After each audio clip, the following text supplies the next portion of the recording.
Alright, so this is my trip from Corvallis to Lincoln City. Flying along the highways, we stopped by a couple of the parks nearby to check out the facilities. Last potty stop for a while. Shortly that gives way from pavement to gravel roads. And we start to climb up, and with the clear cuts, you do have the advantage of really great wildflower shows. Here, it's hard to tell, but the gravel's pretty big and pretty thick.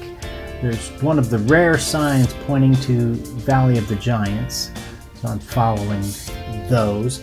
Lots of bridges in the middle of nowhere, which I've never seen before, so that's a sign that it's active logging areas and private property.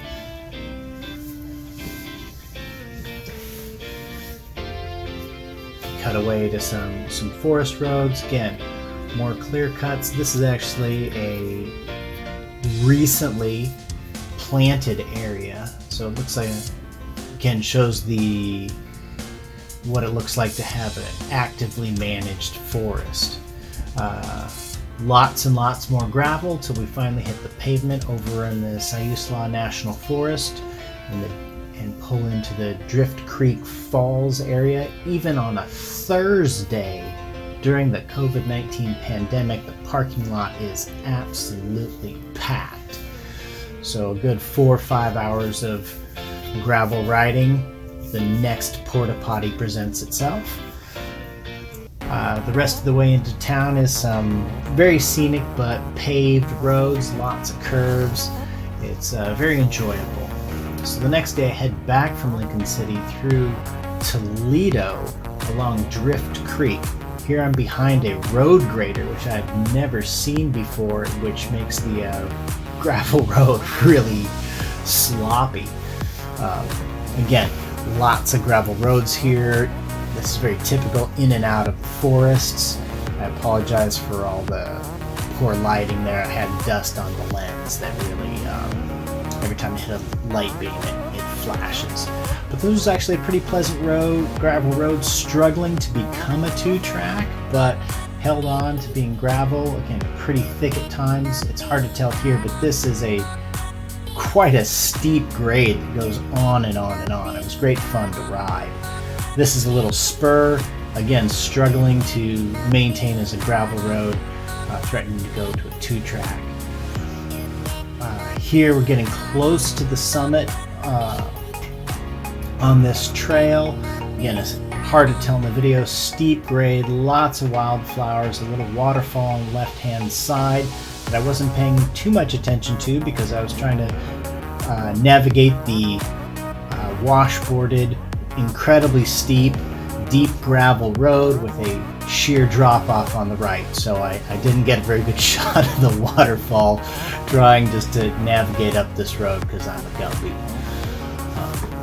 But it was an absolutely beautiful day and a beautiful view from the top, as we can see here. Again, just looking westward from the summit. What are you doing? Recording. Audio? Yes. My wife's chiming in on my audio. But there's the view. When was this? This was on the way back from Lincoln City. So, past the summit here, again, more cliffs, lots of winding turns, a little bit of rock falling across. Again, lots of interesting rock features along this section. So it was very enjoyable, but I kept the speed down to avoid the 2-foot tall rocks that were on the road.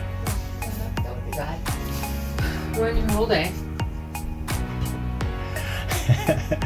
And again, this one is tough to tell, but this is around a 15 plus grade downhill where I was more or less no, I was not coasting Mercy. I was just trying to keep control of the bike. I was very focused on that. So again, not many good shots. Again, then straight back up the next mountainside. More deep gravel. The road cut into the side. This actually is a spur that there was supposed to be a junction right here, but it had washed away a number of years ago, so I went up this spur for a while and then decided that I was not going to get anywhere. But it was a great ride out on this spur. Back on the main road, intermittent pavement. This road had in the middle of nowhere, there would be pavement for a brief stretch, and then back to gravel, and then back to pavement. Following the Siletz River there, back on the highway out at Alsea, and that wraps up my first video on the DR Zed.